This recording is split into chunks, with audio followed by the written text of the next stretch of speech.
And a good Wednesday morning, Quad Cities. It is Wednesday, December 11th, 2024. It is 9 o'clock, and that means it is time for Ask Andrew Live. You know what? I forgot to put something in the monitor behind me. I'll get to that in a second there. There is some stuff going on. I was doing some Windows updates. It's Windows Update Day. It's the second, for those that don't know in the tech world, the second Tuesday of every month is when Windows pushes out those Windows updates. And so today being the day after, I had to put those in and restart the old weather computer. So I'll get something back there in a second. While I do that, let's go to Bridgepoint Live and show you what's going on this morning. A reminder to 309-304-0888, 309-304-0888. And the marketing folks say third time's the charm. 309-304-0888 is where you want to text your questions if you have any of those for me this morning. Before we get to those questions, we're going to be talking about the snow that's going on this morning, the cold that will be coming in as we go into tomorrow, and then I have yet again another impact alert to talk about for the weekend. We just went ahead and decided to hoist that up for some freezing rain potential that's going to be coming our way. So we've got a lot to talk about in addition to whatever questions you would like to throw my way as well. So there's the number at the bottom of your screen. There's Bridgepoint camera showing the I-74 bridge. We actually do have some snow falling right now. And on radar too, I'm going to show you that. There it is, another band of it coming through with a quick burst of some heavy snow now in southernmost Rock Island County. Let's go a little bit closer in for inspection. Right south of Edgington, heading into Preemption, you see that white color. That is a burst of heavy snow that is moving through. So that's going to quickly drop perhaps 1/4 of an inch to 1/2 an inch worth of snow. Can also reduce visibility down to less than 3/4 of a mile and create a couple of slick spots. This is the final batch of at least steady and accumulating snow that we will see this morning, and then it looks like things are going to quiet down as we go into the rest of today. You put a tracker on this line of snow, almost like when we're tracking storms, but this morning we're tracking the snow, and it should be in the Princeton area before we get to the top of the hour at 10 o'clock. Reduced visibility, could be some gusty winds with this too, and again, a quick dusting to perhaps as much as 1/2 an inch worth of snow. We did have some travel impacts this morning, kind of on a scattered basis, and it looks like overall things are improving. On the local front, these are road conditions right now being reported by both the Illinois and Iowa Department of Transportation. There you see we have some scattered slick spots still remaining in Rock Island County, also in Henry County through Geneseo. That includes Interstate 80 and likely having to do with what the band is moving through right now. That'll eventually head for Princeton. So while much of Bureau County is in the green, I would expect the blue color to be moving to the east here in the next 30 minutes, indicating partially covered roads with that snow. Now, the one factor that's helping us this morning is the fact that we're warm, and that means the road salt is working. When we've got temperatures of 30 degrees, road salt can do its thing, and it's been highly effective. What we're going to see, though, is Arctic air return, and this has been our big story the last couple of days, is this next surge of Arctic air getting ready to blast in here. Look at where the Arctic front is. It's now approaching eastern Iowa, and it'll sweep through the Quad Cities in about the next 2 hours, and once it does, our temperatures are quickly going to start dropping. In fact, I don't know if it's just me, guys. I have Devin and Ava in the studio with me. Do you feel a little chill in the air right now? Okay, so it's not just me. I was like, ooh, I'm standing over here and it feels a little chilly. So I don't know, somebody's got a door propped open somewhere over there. But even, here in the studio, we're getting a little sense for those falling temperatures outside. So get ready. It is coming our way. And look at how strong that is. I'm going to move this map around so you can see this. I mean, this is just incredible for this time of year. Anytime you get those dark purples and even the reds in here, that indicates some really serious cold air that's going to be working its way in. Check out the wind chills already in northwest Iowa. 15 below zero is what it feels like in Sioux City right now. Almost 20 below zero in Sioux Falls. That's what's coming in here later tonight and especially into tomorrow morning. So it is going to get darn cold. A reminder that we do have a weather impact alert in place for tomorrow morning. Midnight until 9 in the morning. Wind chills as low as 20 below zero. The need will be for you to layer up. You want to avoid exposed skin, especially if you need to be outside for, say, more than 20 or 30 minutes, because that could lead to frostbite, and that is not a fun thing to go through at all. Very uncomfortable. We'll time out the wind chills. Look at this afternoon. By 2 o'clock, our northernmost hometowns along and north of Highway 20 will already be seeing wind chills dipping into the negative single digits below zero. And that continues through this evening. We go double digits below zero after midnight. All of us are seeing that. Tomorrow morning, that's what we'll wake up with, likely double digits below zero. Then we'll get to mid-morning. We're still below zero. This is the wind chill, mind you. And then, as we go into Thursday afternoon, that's where we see some single digits above zero starting to work their way back in. Here's a couple of good reminders too. You know, this is going to be a longer stretch of single digit temperatures that we've seen so far this season. The last one we had was only during the overnight hours, but this is going to be for most of the overnight, even most of the day on Thursday. So some things to keep in mind, especially with your house. If you have faucets or any outside plumbing that is attached to an outside wall that's not insulated, you'll need to drip those faucets to keep that water moving. It's also not a bad idea to insulate those pipes if you can. Your heating system, have you had it serviced yet this year? I think a lot of us have already turned on the heat already at this point, but still make sure you're doing it and giving it that yearly checkup. You're also changing your filter, your air filter regularly so that your system can breathe. That's the first thing that most HVAC technicians are going to look at when they go to look at your heating and cooling system is, did you change your filter? Is it clogged? Is it dirty, or is it clean? Also, don't forget your outside venting. Make sure it is free of debris, especially so that the combusted natural gas can escape your home. And you also want to make sure that the fresh air intake is clear of debris. Do you have a pile of leaves sitting in front of it? That could choke off your system and cause some problems. I actually had that happen with mine last year. It accumulated some snow on the intake pipe into my HVAC system, and I had no heat, and that's all it was. So quick, easy things you can check, and it might even save you some money in the meantime.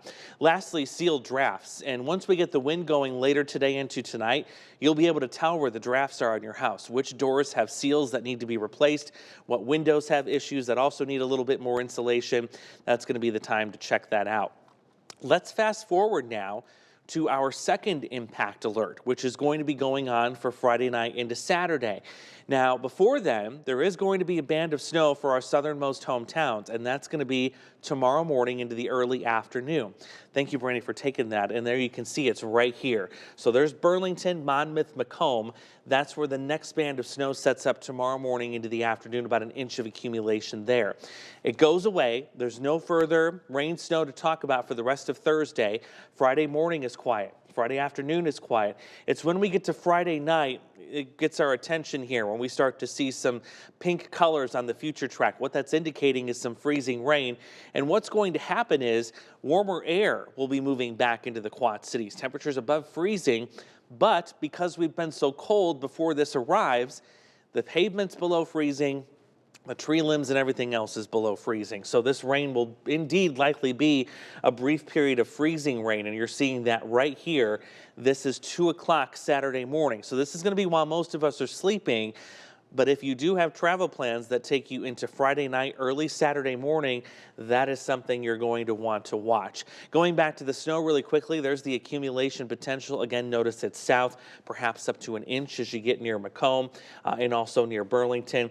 Also, Monmouth, too, is included. I think that'll be just south of Galesburg.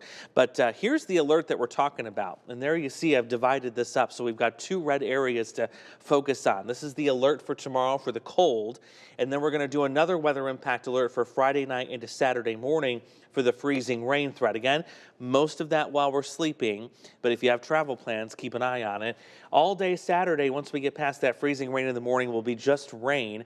Kind of unfortunate timing. I was hoping that that would clear up in time because we have all the Geneseo Christmas Walk stuff going on Saturday, and the Beast is going to be in the parade as well. So fingers crossed that we can stop the rain by the time the parade happens. Sunday looks good for your weekend's best, and then we get another little rain snow mix in here as we go into Monday. I forgot to pop this up. I'll do it right now. Here's the further details about the weather impact alert for Friday night into Saturday morning. We're going to make this go from 9 o'clock Friday night until 6 o'clock Saturday morning, and that is for the freezing rain threat. A light glaze of some ice expected there, and we're going to need to leave ourselves some extra travel time. So keep an eye on that. Again, a glaze of ice. Don't think it's going to be a huge amount of ice by any means, but a light glaze is just enough to mess up travel. It also is just enough to potentially cause some scattered power outages if that ice were to accumulate on some of the power lines and also the tree branches. Before we get to your questions, kind of brief overview of what we talked about this morning for Ask Andrew. It was a really great question, and I think it's something we're going to hear a lot more about as we go into the later half of this month and especially into January. There's a lot of model data that is supporting what we call a sudden stratospheric warming event, and that has to do with what's going on in the atmosphere well north of us in the North Pole. And this was a question I kind of dug out of the grab bag here from Mark in Prophetstown. So first, let's take a look at what the stratosphere typically holds, and that is the polar vortex. That's that giant blob that is currently rotating around the North Pole on the map here. Now, on the outside of that polar vortex is the polar jet stream, and typically it's nice and tight. It's circular in shape. But what happens is we get a sudden stratospheric warming, which means the temperatures way up in the atmosphere quickly warm, and they warm dramatically. What happens is you have warmth near the equator that races up to the poles. Mother Nature does not like temperature differences, so trying to even those out, we warm up the stratosphere of the North Pole.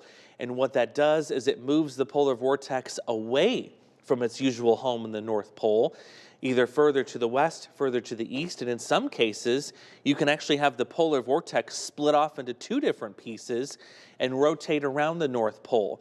So with a sudden stratospheric warming event, we're breaking up the polar vortex from its usual home, meaning it's free to move about much of the northern half of the country. Now, we don't see the actual polar vortex itself come overhead. We get a child of the polar vortex that breaks off and comes down to visit us. If we actually had the polar vortex overhead, you would know it.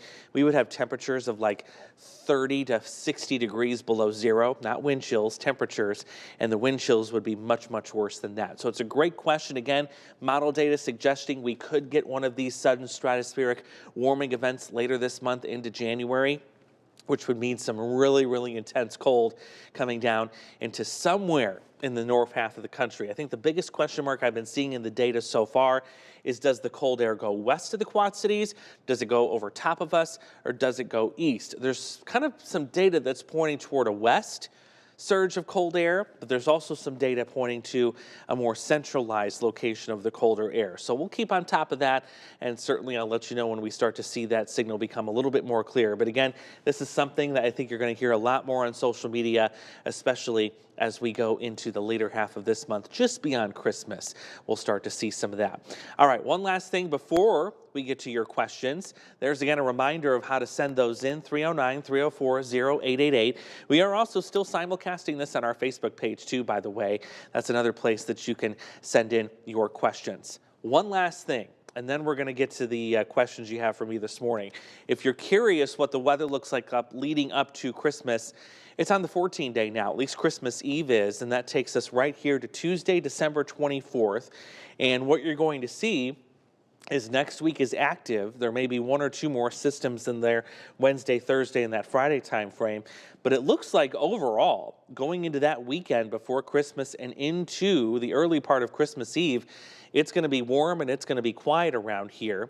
Still don't see much support in terms of snow being able to get here in time for Christmas either. But you know what? Christmas miracles have happened before, and things can always change in that 2-week outlook. But right now, just looking pretty calm around here and fairly mild.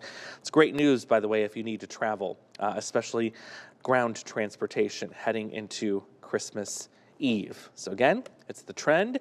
The trend right now is our friend for those of you that are going to be traveling. Let's go ahead and tackle some of your questions here this morning. It's the solo show, so be gentle. Be very gentle. I'm on my own here. Give me a minute to go through these questions. It is that time of year. If people are busy, we're eventually going to get the whole crowd, the whole team back together once our schedules get a little bit normal here after the holidays.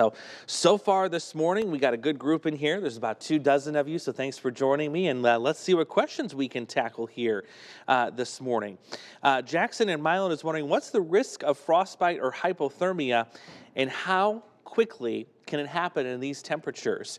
So that is a great question. We think given the temperatures that we're going to see in here late tonight and especially tomorrow morning, we're talking about frostbite setting in about 30 minutes to exposed skin. That's why that's why I'm saying if you're going to be outside for a longer period of time, you need to make sure that everything's covered with scarves, mittens, gloves, hats, the works. When it comes to hypothermia, that's more related to water. But you can actually get hypothermia if, for example, you take a shower in the morning and then you just dash right out the door without drying your hair thoroughly. That could certainly cause some hypothermia. That cools your body down rapidly, and that could get you into trouble. That's a little bit more of a longer process. Likely it's going to take longer than half an hour per se, but it's mainly the frostbite is our main concern tomorrow. 30 to 40, perhaps 45 minutes to frostbite time on any exposed skin. Another good reminder, too, you'll want to tune in to Good Morning Quad Cities tomorrow. We may have a couple of school districts that decide to either do a late start or perhaps they just go ahead and do an e-learning day, a remote learning day. That's usually the case with the cold days for our more rural districts. They don't want those buses going out in the country far away from town. If they break down, the kids have no heat. They have no access to that. Not a good situation. So again, tune in tomorrow morning, GMQC. If there's any closings, we'll have those running at the bottom of our screen. You can also get the full list of those closings on the News 8 app and at our website, WQAD.com. I have a feeling there will be a couple of those at least to go through tomorrow, and we'll keep you updated on that. Good morning, Linnell from Elizabeth, Illinois, up there in Davis County. Good to see you this morning, my friend, and welcome. From Carla in Davenport, will these temperatures affect vehicles starting in the morning? Yes. If you've got a vehicle that has a battery that's kind of on its last standing, if you will, this is going to be a challenging morning for those vehicles tomorrow. I have a feeling a few of you might need a little jump start activity. So if you haven't gotten that battery replaced, don't put it off any longer. Get it done. Another good reminder, too, is late tonight into tomorrow morning. I would say all day tomorrow, you want to make sure you have at least half a tank of gas in your car. A lot of mechanics like to suggest that this time of year. You don't want your gas tank freezing. And you also don't want to, of course, have your fuel pump working any harder than it needs to in these colder conditions. So making sure your car's got at least half a tank of gas, that would be a good thing. In fact, that's the first thing I'm doing when I get out of work here after the 11 o'clock newscast is I'll be going to get up some gas and filling that tank up. So good suggestion to get that done too. Not to mention, you know, if your car gets stalled somewhere or if you get stuck somewhere, heaven forbid, but your car can keep running, you want to have enough fuel to keep you warm until emergency services can come and reach you at your location to get you out. So that is a really, really good idea.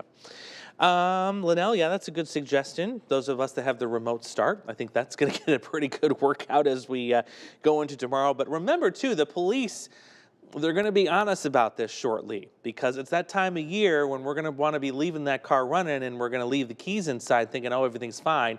I'm going to be gone for 2 minutes and nothing's going to happen.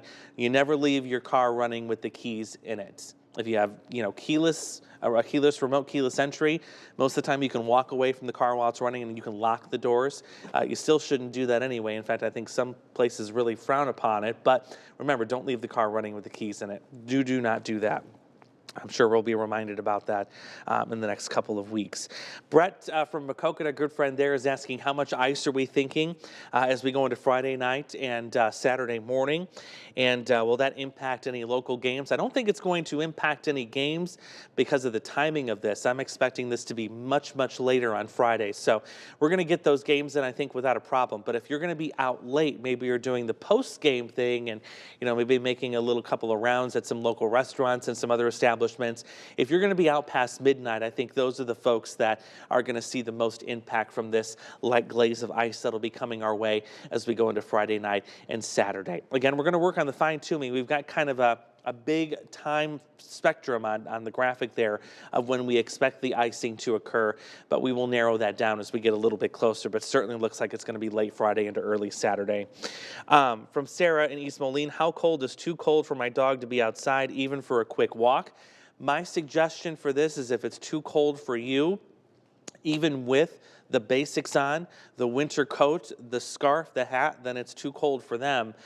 For example, you know, Cooper's got that thick coat of fur on him, we likely will not be doing the walk tomorrow, even though he's got a winter coat that I can put on him. I think it's just too cold even for their poor little nose to be outside with those wind chills tomorrow. So tomorrow would be a day that, yeah, we're going to need some indoor activities. I've already got a couple of things lined up for Mr. Cooper. We'll do some running around in my open basement there, and he can get some exercise that way. But yeah, definitely keep an eye on your pets as we go through tomorrow. Limit their time outside. From Henry and Davenport, should I let my car warm up in the morning, or is that a myth? We've actually done the verify on that. In fact, I think there's 2 or 3 different verifies that are sitting out on the website at WQAD.com. From most mechanics, including ones I've interacted with, it's usually not a problem. Again, making sure you have more than half a tank of gas, making sure you're keeping up on your car maintenance. You're not, letting long distances between oil changes get in there. Your tires are properly inflated, all that good stuff. You can kind of take that with your own discretion because it is your vehicle. But from everything that we've heard, it really doesn't do much damage. And plus, think of new cars now. They have all this technology in them, all these computers that are doing all these calculations to make sure they run efficiently. So I think by now that's usually a problem of the past and probably reserved for much older car models would be my guess. From, let's see, this is from Carrie and Moline. If I have to work outside, what's the safest way to do it this weekend? It's all about covering up. Making sure you've got hat, gloves on. You have a face covering as well. You got a nice scarf you can put on. Also covering up your head. The most amount of heat loss comes from top of your noggin here, so make sure that's all nice and covered up. That'll prevent you from getting sick as you're out in the cold. And remember, Morgan and I did a verified, can you catch a cold? Just by being outside in the cold. Our parents always said, put a coat on. You're going to get a cold if you're outside in this kind of weather. So check that out, too. You can find it at WQAD.com. That was a really cool thing to do. Like Carrie said, if you have to be outside, you're dressing in layers. That's the key. You want to be able to be comfortable even while you're standing still. Not counting any activity you might be doing, whether it's moving things around, whether it's going outside for a quick brisk walk. The key is you want to remain comfortable even when you're standing still and you're not moving. From Tyler in Galesburg, what is the coldest wind chill ever recorded in this area? That one is kind of hard to answer. We don't keep wind chill records per se. The National Weather Service doesn't, at least. However, if you go back several years ago, and you know what year I'm talking about, when we had actual temperatures reach to about 31, 35 degrees below zero, we broke state record low temperatures. Yeah, you know what year I'm talking about. We did have wind chills that were 50 to 55 degrees below zero. And I think that by far, at least in the short term, in the last several years, takes the cake for the lowest wind chill readings that we have seen here on record in the Quad Cities. Again, that window is very narrow. National Weather Service really didn't begin keeping wind chill records until recently, if at all. So it's kind of hard to say, but I think it's safe to say that yes, it was that event that brought that record cold that also likely brought us the record cold wind chills as well. This is from next, Jason Bettendorf. What's worse, extreme wind chill or super low actual temperatures? I would say it's the wind chill because when you think about the wind chill factor itself, you could have a temperature of 10 degrees below zero, but if you had a wind chill of 40 to 50 degrees below zero, that's even more dangerous. It's the wind chill that is dangerous for us. And the reason for that is, and I've explained this many, many times, is that your body naturally produces a dome of heat around itself as a defense mechanism to kind of ward off cold temperatures.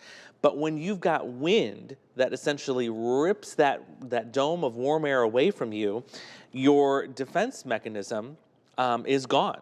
You are essentially helpless when it comes to the wind chill factor.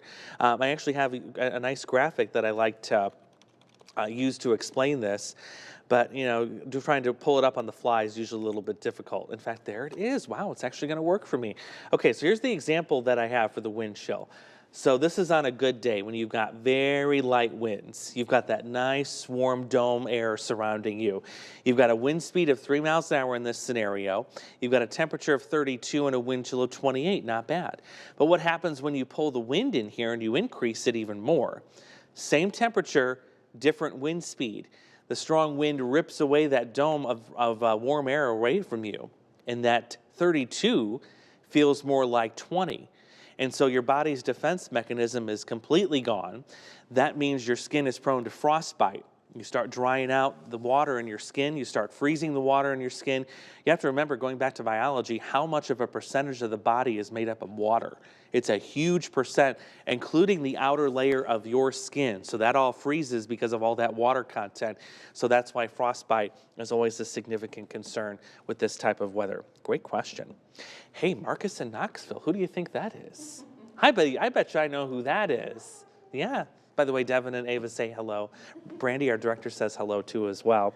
Marcus is asking, my question is, what factors are in play when it comes to snow sticking on the ground or not? What a good question. Dang. I know, I've taught him well, right? So that is a fantastic question. The biggest thing you want to look for is what is the temperature of the ground. So lately we've been very cold around here. The ground is likely sitting at or just below freezing. That enhances the sticking factor, if you will, of the snow. It doesn't melt immediately on contact. That's why this morning, the first place that snow piled up instead of the road, it was the grassy surfaces, because that ground is already cold enough now to start to support some of that snow accumulation. Now, if it were to, let's say we go in our time machine and we go back to mid-November and we get our first snow, you remember how warm the beginning of November was. We had 60s, we had 70s. The ground back then would have been too warm. It could have snowed, the snow would have melted, ground's too warm to support it. But now we've been cold and cold enough that the ground will support accumulating snow. Also, too, wet, heavy snow will tend to stick a little bit more to the grassy surfaces than the dry snow will, too. That's more of a road sticking snow. But great question. Love that question. Linnell's asking, will the aches and pains be worse during this next cold snap? Yes, it will. We're going to be seeing a lot of ups and downs here in the days ahead. If you're curious what she's talking about, the aches and pains tracker, if you watch us for GMQC at 11, we do this during the health segment.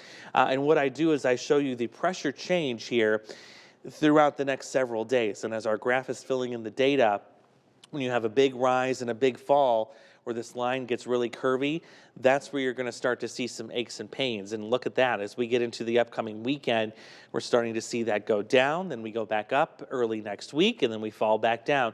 Different pressure systems, different temperature patterns impact this, and the graph is most wild this time of year. In the summer, this line is really, really flat.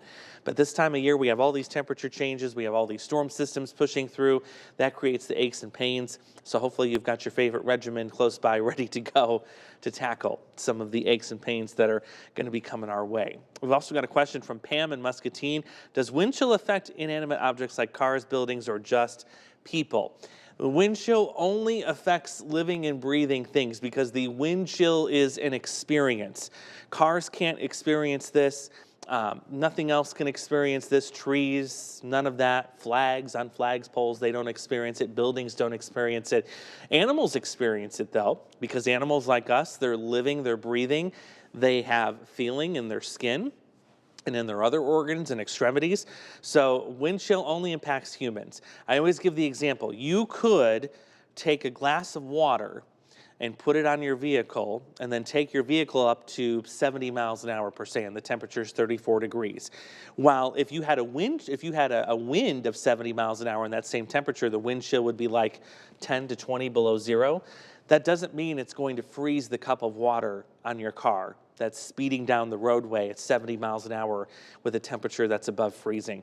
It doesn't change the temperature. It only changes the perception of the temperature. So that's a really great question, and one that we answer, it seems like, almost every winter. But yeah, it makes you wonder, does the car experience a wind chill? And the answer is no. That's why you don't have anything freezing with your car, no matter how fast you're going in those kind of temperatures. Linnell, you were smart washing your windows the other day. I still got to get that done with my car. My car windows are dirty because of a certain canine that lives with me. So looks like I'm too late to do that. I'm going to have to wait till the weekend until it warms up again. But it looks like we've got all of our questions in for this morning. You guys have been a great group, and I want to thank you for joining me.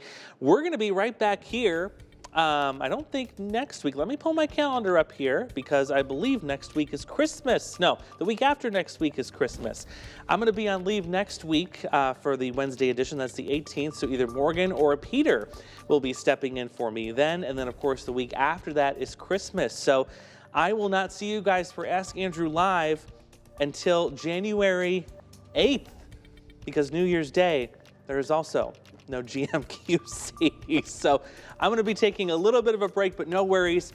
Weather anchor Peter Warner and meteorologist Morgan Strackbine will likely be back with you this time next week, 9 o'clock on a Wednesday here on the WQ88 Plus app for Ask Andrew Live. Be careful out there as that snow continues to fall. I'll see you later this morning coming up on GMQC at 11. Have a great day. Continue with us and watch free now on the 8 Plus app everywhere you stream.